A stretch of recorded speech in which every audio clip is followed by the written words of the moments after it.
Let's begin here. Not at the height of the moment, not when the goal was reached, not when the room was full, or the message finally landed, or the work was finally done. Let's begin just after.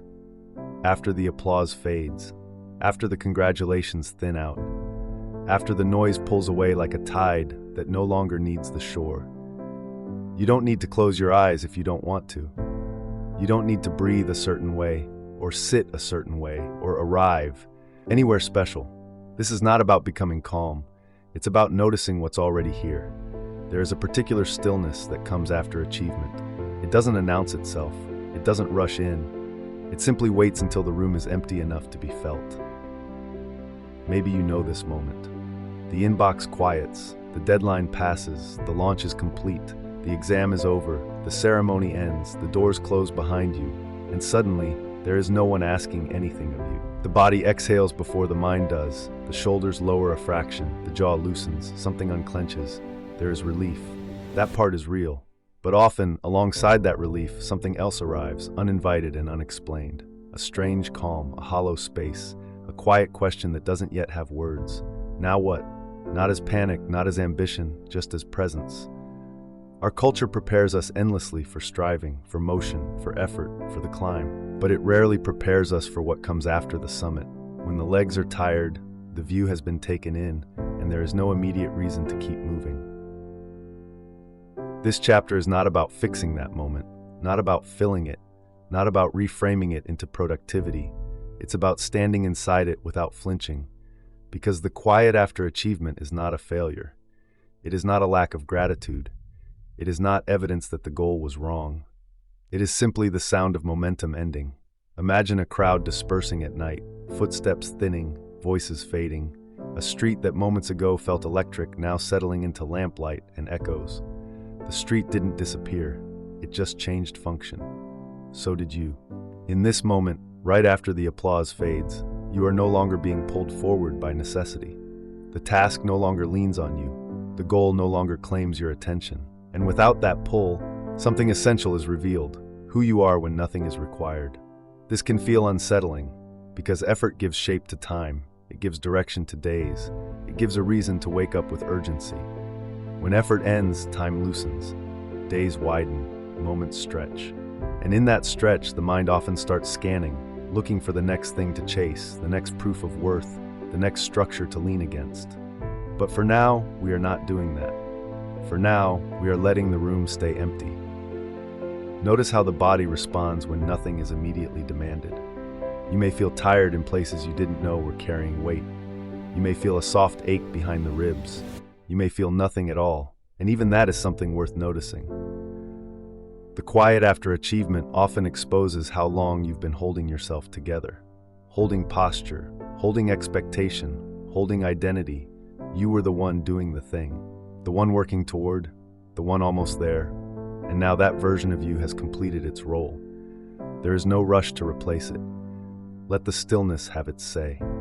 If thoughts come about what this all means, or whether it was worth it, or what should come next, let them pass like conversations drifting through an open window.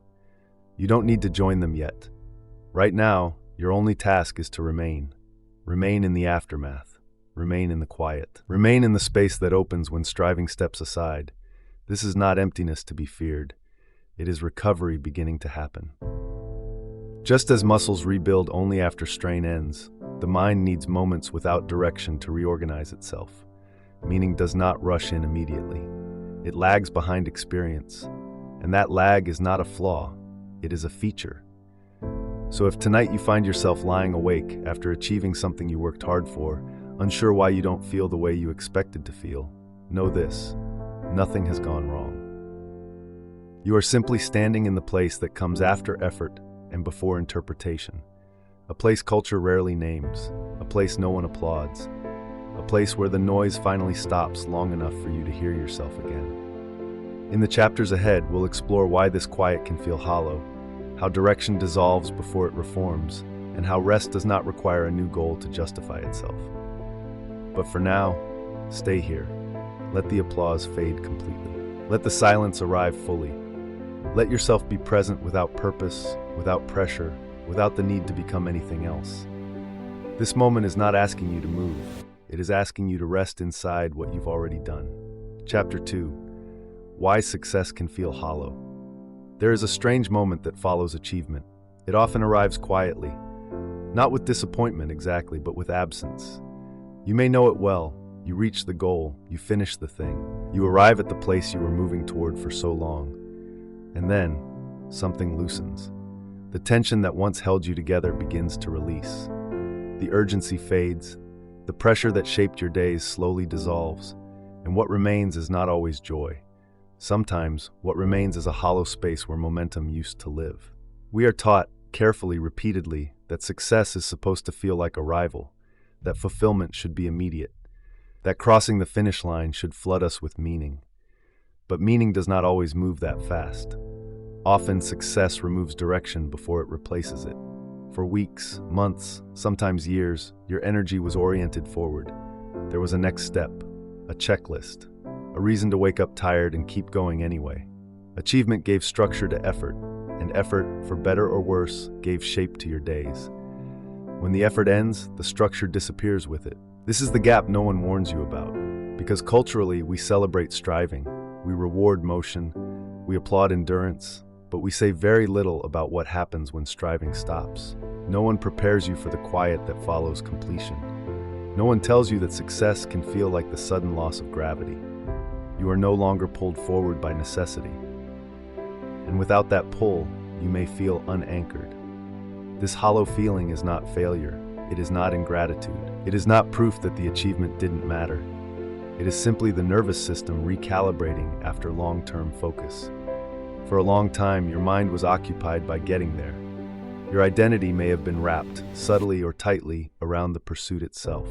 So when the pursuit ends, the mind asks a question it hasn't needed to ask in a while. Now what holds me?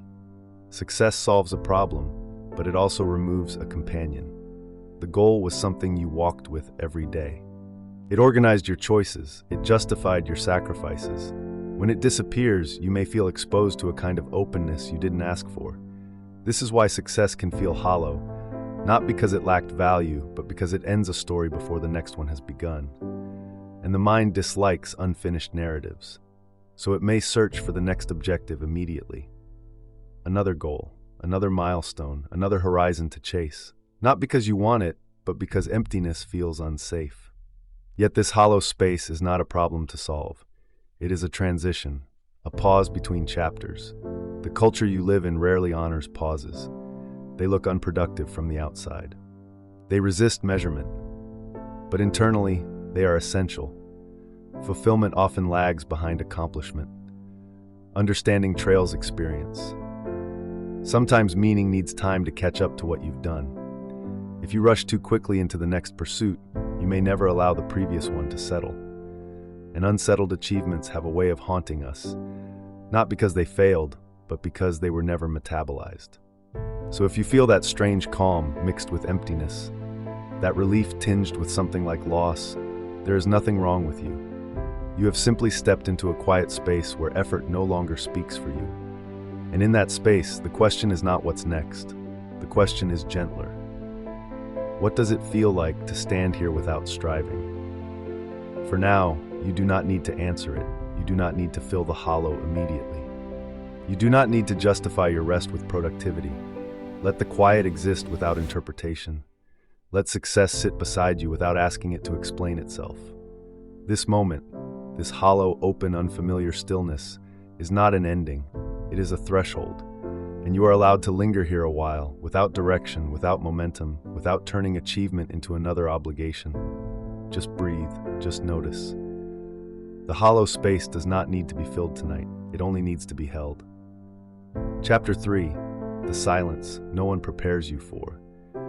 There is a particular kind of silence that arrives only after something is finished. Not the quiet before effort, when anticipation hums beneath the surface. Not the focused stillness during work, when attention narrows and time bends. This is different. This is the silence that shows up once the goal is met, the task completed, the box checked, the finish line crossed. The silence that no one warns you about. The silence that doesn't feel earned or dramatic or sacred, just empty enough to be confusing. Most of us are prepared for the climb. We are trained for motion. We are taught how to strive, how to endure, how to push through fatigue towards something clearer on the horizon. But almost no one teaches us how to stand still once we arrive. So when the noise fades, the emails stop, the applause dies down, the urgency evaporates, it can feel like stepping into a room where the lights are already off. You expected something else to be there, some sense of completion, some emotional punctuation mark. Instead, there is space. And space, when we are not used to it, can feel unsettling. Culture rarely lingers here. Stories end at the victory. Headlines stop at the milestone. Social feeds celebrate the announcement, not the aftermath. We glorify becoming, not being. Motion, not stillness. Striving, not arrival. We are praised for chasing, not for pausing. So when the chase ends, the silence can feel like a failure of imagination, a gap we don't know how to fill. You may recognize it as a strange calm that doesn't feel peaceful yet, or as a faint restlessness, a subtle itch to move on quickly, to replace the old goal with a new one before the quiet asks too many questions. What now? Is this all? Why don't I feel more? These questions don't mean something has gone wrong. They mean something honest has surfaced. Because achievement removes something as much as it gives. It takes away the forward pull that organized your days. It dissolves the narrative that kept you moving. And before meaning has time to arrive, before satisfaction has time to catch up, you are left standing in the open. That open space is not a problem, but it is unfamiliar. In this silence, you're no longer becoming who you said you would be once this is done. You are simply here, unassigned, unscheduled, without the momentum that once carried you forward, even on tired legs. The mind, accustomed to effort, often panics here. It scans for the next target. It rummages through unfinished lists. It whispers that stillness equals stagnation, that pausing too long risks losing relevance, worth, or direction. But that whisper is inherited, not true. This silence is not asking you to decide anything yet. It is not demanding a new ambition or a revised plan. It is simply revealing how little practice we have being with ourselves when nothing is required. Notice how the body responds when there is no next step to take. Shoulders may tense slightly, as if bracing for an instruction that doesn't arrive. Breathing may feel shallow, waiting for a cue. Muscles used to holding effort may not know how to release all at once. Let them take their time. You don't need to interpret this silence. You don't need to fill it with productivity or purpose or even gratitude. For now, it is enough to acknowledge that it exists, that this quiet is part of the human rhythm, even if it is rarely named. Think of how often the world prepares us for movement but not for rest, for accumulation but not for digestion, for success but not for what success leaves behind. This chapter of the experience is not about doing anything with the silence. It is about letting it be what it is, neutral, open, unfinished. You may notice memories drifting in during this quiet, moments from the pursuit that led you here, exhaustion you pushed through, compromises you made, versions of yourself that existed only to reach the goal and now have nowhere to stand. Let them pass through gently. They are not asking to be judged or corrected. They are simply surfacing because the noise has lowered enough for them to be heard. And if nothing arises, if the silence remains blank, that is also okay. Blankness is not emptiness. It is rest without instructions. For now, allow yourself to remain here, not to solve the quiet, not to escape it, but to notice that you are still whole within it, that your value does not depend on momentum, that your presence is not conditional on progress.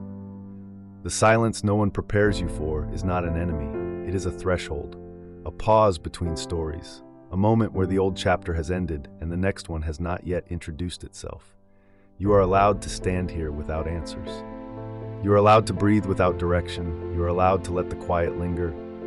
Nothing is required of you in this space. Just stay.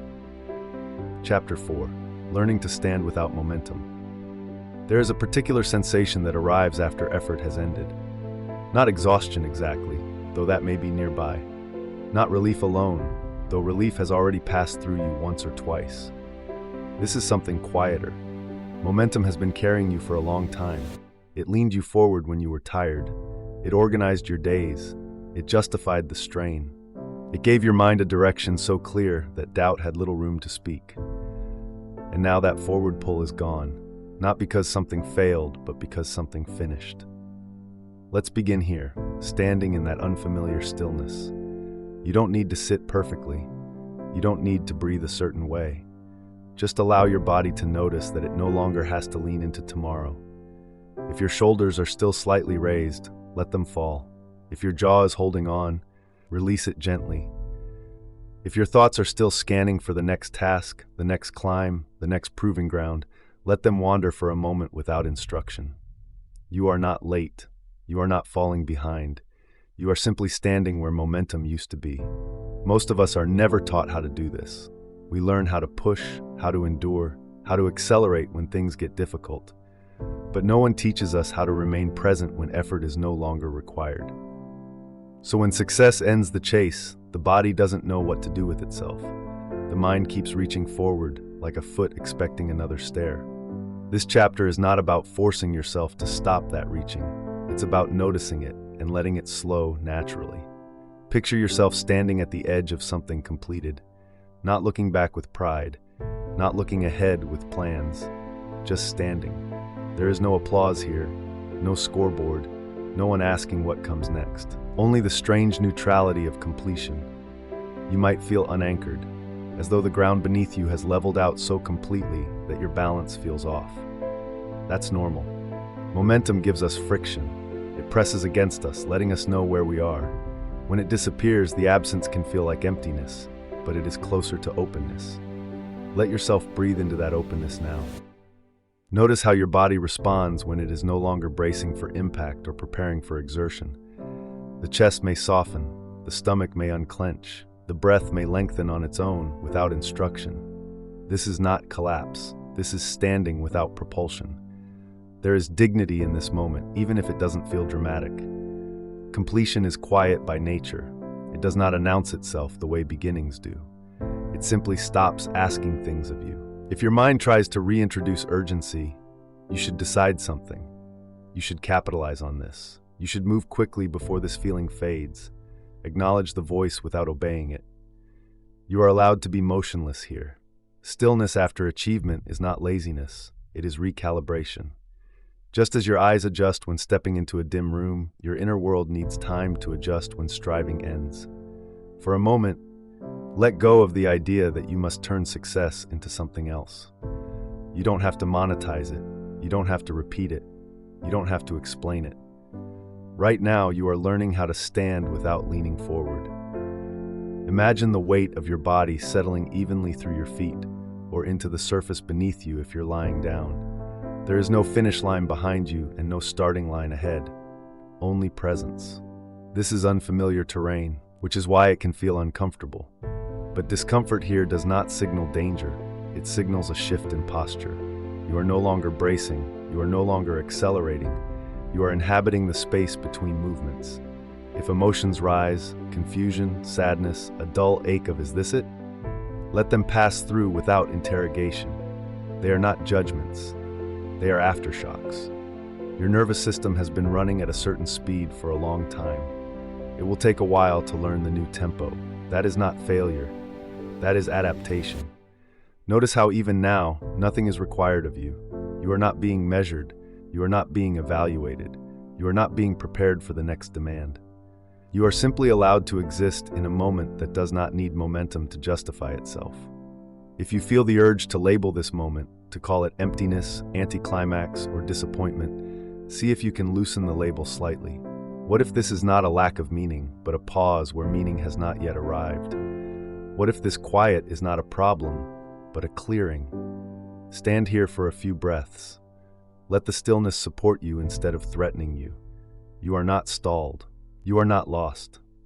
You are learning a different posture, one that doesn't depend on forward motion to feel valid. And that learning takes time. For now, let this be enough. Just standing, just breathing, just allowing the ground to hold you without asking where you're going next. We will move again eventually, but not yet. Chapter 5. Meaning takes time to catch up.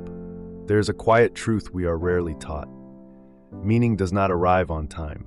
It lags behind experience, trailing a few steps back, sometimes far enough that we stop looking for it altogether. We expect meaning to meet us at the finish line, to be waiting there, arms crossed, ready to explain why all of this mattered. But more often, the finish line is empty. The ribbon falls, the room clears, and meaning is nowhere in sight. If you are listening to this now, you may be standing in that gap. You did the thing. You finished the work. You reached the goal. You endured the process. And yet, the understanding hasn't arrived. Let's sit with that, not to fix it, not to rush it, but to notice it. Meaning is not an instant reward. It is not a receipt you're handed in exchange for effort. It is something that forms slowly, like sediment settling at the bottom of water that has been shaken. When the motion stops, the water remains cloudy for a while. Only later does it clear. You are not failing because clarity hasn't come yet. You are not ungrateful because fulfillment feels delayed. You are not broken because the moment didn't resolve cleanly. You are simply early. We confuse accomplishment with comprehension. We assume that if we achieved something, we should immediately know what it did to us, how it changed us, what it means, where it fits. But experience doesn't work that way. It happens faster than interpretation. The body arrives before the story does. Think of how long it takes to understand other moments in life. A conversation that only makes sense years later. A loss that reveals its shape slowly. A choice whose consequences unfold in fragments. Achievement is no different. Right now, you may be holding an experience that hasn't finished becoming itself. Culture tells us that meaning should be immediate, that success should feel self-explanatory, that if something mattered, we would know it right away. But this belief quietly punishes us for being human. It pressures us to manufacture significance on demand, to declare outcomes before we've had time to feel them. Tonight, we set that pressure down. Meaning is not something you owe the moment. Meaning is something the moment grows into, sometimes long after it has passed. You do not need to interpret your success tonight. You do not need to define it. You do not need to extract lessons or future plans from it. You can allow it to remain unfinished. Notice what it feels like to let the experience sit without explanation. Not ignored, but unforced. Like placing something gently on a table and deciding not to open it yet. Your mind may resist this. It may want to analyze, categorize, justify. That's natural. The mind is trained to convert experience into narrative as quickly as possible. Stories feel safer than ambiguity. But rest lives on the other side of that impulse. So when thoughts arise, what was it all for? What now? Did it matter? Acknowledge them without answering. Let the questions pass through without stopping to resolve them. You are not behind for not knowing yet. Sometimes meaning arrives sideways. Sometimes it comes disguised as distance or quiet appreciation or even indifference. Sometimes the meaning of achievement is simply that it ends, that it gives you back your time, your breath, your attention. And sometimes the meaning never fully forms. Not every experience owes us clarity. Some things shape us without explaining themselves. They change the direction of our lives quietly, invisibly, without asking for acknowledgement. That too is enough. If you feel a strange calm right now, a mix of relief and emptiness, that is not a void to be filled. It is space being returned to you. Space where effort once lived. Space where striving once hummed constantly in the background. You do not need to rush to occupy that space. Let it remain open. Let meaning take the long way around. In time, maybe weeks, maybe years, you may notice that something softened, or sharpened, or realigned. You may find yourself making choices that trace back to this moment without consciously realizing it. That is meaning arriving quietly, without ceremony. Tonight, your only task is to allow the experience to remain unresolved, to trust that understanding is not lost, it is simply not yet ready, and to rest, knowing that you don't have to chase meaning for it to eventually find you. Chapter 6. Resting without the next goal. There is a reflex that shows up when something ends. It's quiet at first, almost polite, a subtle reaching, a soft question forming behind the eyes. What's next? You may notice it now if you're listening closely. Not as a thought exactly, but as a tension, a readiness that hasn't been dismissed yet. We are trained to move that way. Achievement finishes, and we lean forward. Relief passes, and we reach for replacement. One summit dissolves, and the mind scans the horizon for another. But tonight there is no horizon required. You are not late, you are not falling behind, you are not wasting anything by being here. For a long time, rest has been sold as preparation, sleep as fuel, stillness as strategy, recovery as something justified only by what comes after. But this moment is not a refueling station. It is not a pause button pressed briefly before the machine restarts. It is not a checkpoint on the way to another demand. This is rest without purpose, rest without agenda, rest that does not owe the future an explanation. You might feel resistance to that idea, a tightening in the chest, a flicker of restlessness, a sense that you should be doing something, deciding something, planning something. That impulse doesn't need to be corrected. It doesn't need to be fought, just noticed, because it comes from habit, not necessity. For a long time, goals gave you gravity. They pulled you forward, shaped your days, organized your energy. They told you where to aim your effort and when to endure discomfort. Without them, the mind can feel unanchored, like standing on solid ground that no longer slopes uphill, like learning to balance without leaning into momentum. That feeling isn't emptiness, it's neutrality. And neutrality is unfamiliar territory for most people. So if your body feels unsure how to settle here, that makes sense. Let it learn. Let it discover that nothing bad happens when there is no next task waiting. Let it experience the strange safety of a moment that does not ask for improvement. You don't need to define what this rest is for. It doesn't have to make you better. It doesn't have to prepare you. It doesn't have to justify itself with productivity or insight. Rest can exist simply because you are human, and humans are not meant to be in motion forever. Notice your breathing now, not as a technique, not as a focus exercise, just as evidence that something in you knows how to continue without instruction. The breath arrives, the breath leaves, no goal achieved, no progress measured, and yet life continues. You may notice thoughts trying to sneak back in, plans forming quietly, questions rehearsing themselves, future versions of you lining up to be evaluated. You don't need to push them away, just let them stand at a distance. They can wait. Nothing important is lost by not deciding tonight. Nothing meaningful slips away if clarity doesn't arrive on schedule. Some understandings don't respond to pressure. They show up when the room is quiet enough to receive them, and sometimes they don't show up at all. That, too, is acceptable. You are allowed to rest without resolution. You are allowed to pause without promise. You are allowed to exist in the space after achievement without immediately transforming it into another project. Think of this moment as a wide, open landing. No signs, no arrows, no announcements, just ground beneath you, steady and sufficient. You don't have to move across it yet. You don't even have to decide whether you will. The culture around you may insist that momentum is everything, that stopping means slipping, that stillness is dangerous. But the body knows better. The nervous system knows that repair happens in quiet, that integration happens when effort releases its grip. That meaning doesn't sprint, it drifts. So let this be a drifting moment. Let the weight you've been carrying set itself down without ceremony. Let the posture of striving soften. Let the muscles that have been holding everything together loosen their watch. You don't need to congratulate yourself. You don't need to critique yourself. You've already done enough for today.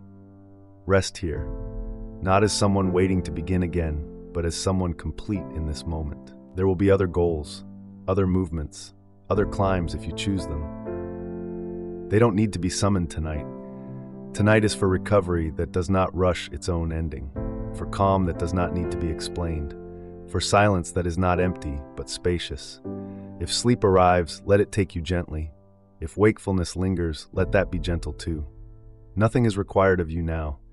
This is the quiet after achievement, and it is enough to simply remain here.